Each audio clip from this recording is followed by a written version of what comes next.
পাগলার টকশোতে আপনাদের হগলতেরে স্বাগতম। পাগলার টকশোতে আপনাদের হগলতেরে স্বাগতম। আর এই যে হোস্ট, এই কোনো পিলেই এই প্রোগ্রাম থেকে এখানে বিচার আচার আছে, এখান থেকে সরতে পারবেন, আপনি সরতে পারবেন না, আপনি না বই থাকবেন। আর এই যে আপনি কোথায় যাচ্ছেন, আপনিও কোথাও যাইতে পারবেন না। এইখানে এই প্রোগ্রাম শেষ করবেন, তারপরে যাইবেন।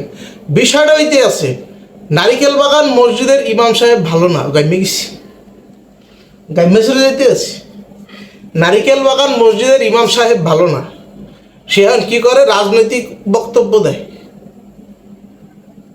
না এখন জানি আপনারা হকলতে মিললে আমার তো হোমানে ওসাইতে আছেন, হোমানে গালাগালি করতে আছেন। কি গালাগালি করে কিলাম, গালাগালি করে কিলাম, আমারে গালাগালি করে কোনো লাভ নাই। প্রথম লাইন হুন্ডাই খালি গালাগালি করবেন না। তাহলে শোনেন, বিষয়টা নিয়ে আমি ভিডিওটা বানাইতে চাই নাই, বাধ্য হয়েছি। এই কারণে মনে করো যে ভাই ভিডিওটা বানাইতে আসি। আমাদের মসজিদে ঢাকা দক্ষিণের মেয়র মহোদয় আসছে এবং আমাদের অত্র 5 অঞ্চলের এমপি সাহেব আসছে। এখন আইসা তারা কী করছে, এখানে নামাজ পড়ছে, হুজুরে বয়ান করতেছিল, এর মাঝে তারা চলে আসছে।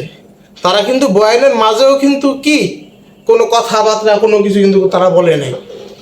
তারা কিন্তু চাইলে তখন বলতে পারতো হেডন দেয়, কিন্তু না, তারা সেই ভদ্রতা তারা সেটাই করছে। আইসা হুজুরে বয়ান করতে আছে, হুজুরের সাথে হাতটা মিলিয়ে তারা তাদের আসন গ্রহণ করছে এবং তারা কি নামাজ আদায় করছে। এবং নামাজের পরে মনে করে যে মেয়র মহোদয় এবং আমাদের এমপি সাহেব কিছু বক্তব্য দিয়েছে, কথা বলেছে শর্ট টাইম। এবং মেয়র মহোদয় নামাজের মাঝখানেই মনে করো যে এই যখন কালেকশন হইতে আছে নামাজের আগে দিয়া, তখন হুজুরের সঙ্গে কথাবার্তা দেখি বলতে আছে। তো সে হুজুরের সাথে কথাবার্তা বইলা 4 লক্ষ টাকা আমাদের মসজিদের দোতলা কাজের জন্য কি সে দিয়েছে। এখন মেন পয়েন্ট হইতে আছে যে এইটা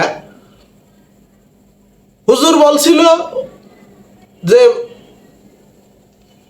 আমাদের এই এলাকার ভিতরে কোথাও কি কোনো জায়গায় এই যে বৃষ্টি হইল, 2 দিন টানা 2 দিন যে বৃষ্টি হইল, কোথাও কি কোনো জায়গায় পানি জমছে, হাঁটু পর্যন্ত পানি জমছে, আগে যেরকম জমতো না? ভাই তোরা বল, একের ইমানদারি বল, কোথাও কোনো জায়গায় কি কোনো পানি কি কোথাও কোনো জায়গায় জমছে?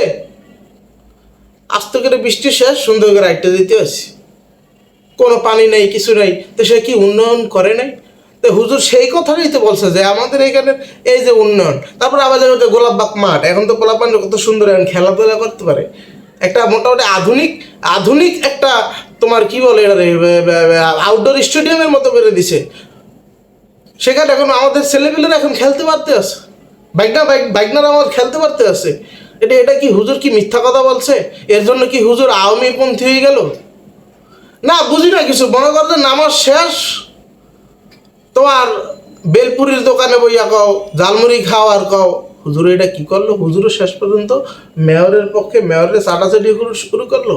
এটা কি তোমরা কি মনে করছো? একজন আলেম সম্পর্কে কোনো কিছু বোঝো না, কিছু না, মানে উল্টাপাল্টা কথা কইব না? একটা আলেম সম্পর্কে যে হোমান একটা কথা হুদাই যে বলো, এটা কোনো ই করো? হুজুর কি মিথ্যা একটা কথা বলছে? তোরা যদি কেউ বলতে পারো যে না হুজুর একটা কথা মিথ্যা কথা বলছে, তাহলে মনে করো যে তোরা যা শাস্তি দিবি ভাই আমি মেনে নিব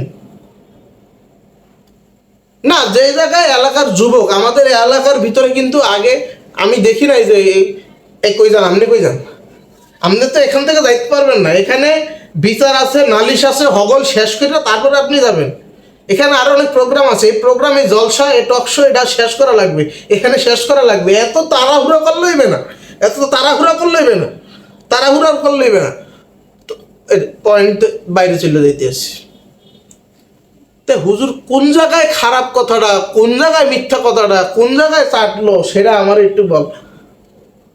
হ্যাঁ, এটা এটা এটা একটা এটা একটা এটা একটা কথা তোরা। এরপরেও মনে করো ভাই এটা কোনো প্রতিবাদ নাই। এরপরে শুরু হইলো চায়ের দোকানে বইয়া এই একই আলাপ। আমাদের এলাকার যুবকরা, আমি তো কোনোদিন দেখি নাই মসজিদে যে যুবক পোলাপান, ছোট পোলাপান নামাজ পড়তে যায় মসজিদে। এগুলি কার জন্য হয়েছে? একমাত্র হুজুরের সামনে যায় শুক্রবারে, তারা আস্তে আস্তে বয়ান হতো, এরপর আস্তে আস্তে তাফসির শোনে। এখন এই মনে করো যে আস্তে আস্তে মানুষের পোলাপান এখন মসজিদ মুখে হইতে আছে। আর এর মাঝখানে তোরা কি ঠেলাঠেলি লাগাই দিছে হুজুর আওয়ামী লীগপন্থী। হুজুরে কি দেখছো কোনো মিটিং বা কোনো মিছিল সম্পর্কে কোনো কথা বলতে, বা কোনো মিটিং মিছিল হুজুরে যাইতে? এবারে একটা মেহমান যদি আসে মসজিদের ভিতরে, একটা মেহমান যদি আসেন কি করবে, এই মেয়র সাহেব আপনি আসবেন না, আপনি তো চলে যান, হুজুরের চাকরি থাকবে? কথা বল, তোকে কথা তোকে লগে আমি একমত। এখন যদি কয় যে হুজুর হুজুর আপনারা জেনে আছেন, আপনারা এনে থেকে আপনারা চলে যান, এটা এটা এটা এটা কি এটা কি এটা কি সম্ভব? এটা কি হয়? মেয়র আর একটা এমপি যদি তোমার বাড়িতে যায়, তুমি কি করবা? এমনি ছেড়ে দিবা? হাত পায়ে ধরে হইলেও তো তুমি কিছু আদায় করে ছাড়বা না। নিজের বেলা 16 আলা, পরের বেলা একা নাও না। এটা ইমাম সাহেবকে নিয়ে তোমরা উল্টাপাল্টা কথা বলতে আসো, এটা খুবই কিন্তু মানে একটা মানে লজ্জাকর কি, মানে এটা ঘৃণিত একটা কাজ তোমরা করতে আসো। পোলাপানগুলি কি সুন্দর মসজিদ মুখে হইতে আছে, এই পোলাপানের মাঝখান দিয়া মানে শয়তানে যে ঠেলে যে এই ইমাম সাহেব ভালো না, ইমাম সাহেব কিন্তু আওয়ামী লীগপন্থী এরাই যাইতে আছে। তো আওয়ামী লীগের কি এমন ইডা হুজুর করলো, কি একটা প্রোগ্রাম করলো, কি করলো? বাংলাদেশের ভিতরে সবচাইতে বড় যদি গরম কোনো আলেম বলা হয়, বছর 3 আগে তাকে যে ধরে নিয়ে গেল, নাম নাম কইলে নিয়ে আবার কি আমার জেল ফাঁসি হয় না কি? যাই হোক, নাম বলি, মামুনুল হকরে যে নিয়ে গেল, মামুনুল হক হুজুরে যে ধরে নিয়ে গেল, এখন তারে কি হেডম দেখাইয়া তোমরা ছাড়াইতে পারছো? হ্যাঁ তোরা বল, তারে কি তোমরা ছাড়াইতে পারছো? এখন গাইমে যাইতে আছি, তোকে বুঝাইতে গাইমে যাইতে আছি। এখন এই জায়গায় যদি মনে করো যে আমাকে হুজুর এই পুলিশে নিয়ে গেল, তোরা তখন কি করবি? দিনের দাওয়াতটা কিভাবে পাবি? এই যে ভালো ভালো কথা তো জীবনে তোমাকে মুখ দিয়ে বাইরেবে না, খালি সমালোচনা, এর সমালোচনা, তার সমালোচনা, নানান মানুষের সমালোচনা নিয়েই তোমরা খালি থাকো।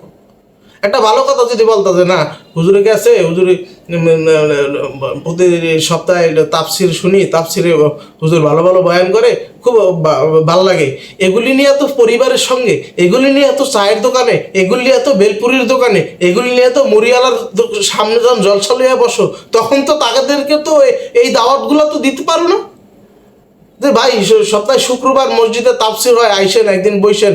এই কথাটা তো তোমাকে মুখ দিয়ে বাইরে না, মুখ দিয়ে প্রথমে বাইরে হুজুর কামটা করলো কি, হুজুর কি কামটা করছে, হুজুর কামটা করলো কি, হুজুর কি কামটা করছে? হ্যাঁ, হুজুর একটা জিনিস বলছে, যেটা হইলে সামনে দিয়ে এইখান দিয়ে আপনার কিছু জায়গা খালি রাখবেন। একজন মেয়র আইতে আছে, হ্যাঁ, ধনী গরিব সব কিছু মসজিদে এক, কিন্তু তারপরে কিছু বিষয় আছে যেটা মেনটেন করতে হয়।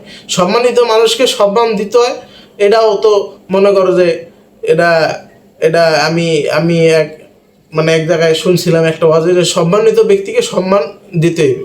এখন মেয়র মহোদয় কি কাজ করে নাই? না, মনে করো যে আওয়ামী লীগ হোক, বিএনপি হোক, জাতীয় পার্টি হোক, জামাত ইসলাম হোক, যেটাই হোক, হেডমেলা যত মানুষই হোক, মনে করো যে তোমরা ভাই উল্টাপাল্টা কথাবার্তা এগুলা বাদ দাও। হ্যাঁ, একজন আরেকজনের ঠেলাঠেলি করো, এই করো সেই করো। আমাদের মসজিদের সভাপতি সেক্রেটারি হেরা দুজন কি একই দলের? হেরা সামনে ছিল না? না, একটা কথা যখন একটা আলেম সম্পর্কে যখন কোনো কথাবার্তা তোমরা বলবা, তখন একেবারে মানে ভালোভাবে ভেবে চিনতে তারপরে তোমরা কথাবার্তা বলবা। তার আগে বাবা তোমরা কোনো কথাবার্তাই বলো না। হুদাহুদি নিজেরে আল্লাহর কাঠ গড়াই কেন দাঁড়া করাইতেছ? এখন তুমি বললা, এখন কবা যে তুমি কি মুফতি মহাদ্দেশ হয়ে গেছো? এখন আমি কিছু হইতে পারি না, আমি কিছুই না। আমার কাছে বিষয়টা খারাপ লাগছে যে না, যার কথা শুন না এলাকার যুবক ছেলেপেলেরা মসজিদ মুখে হইতে আছে।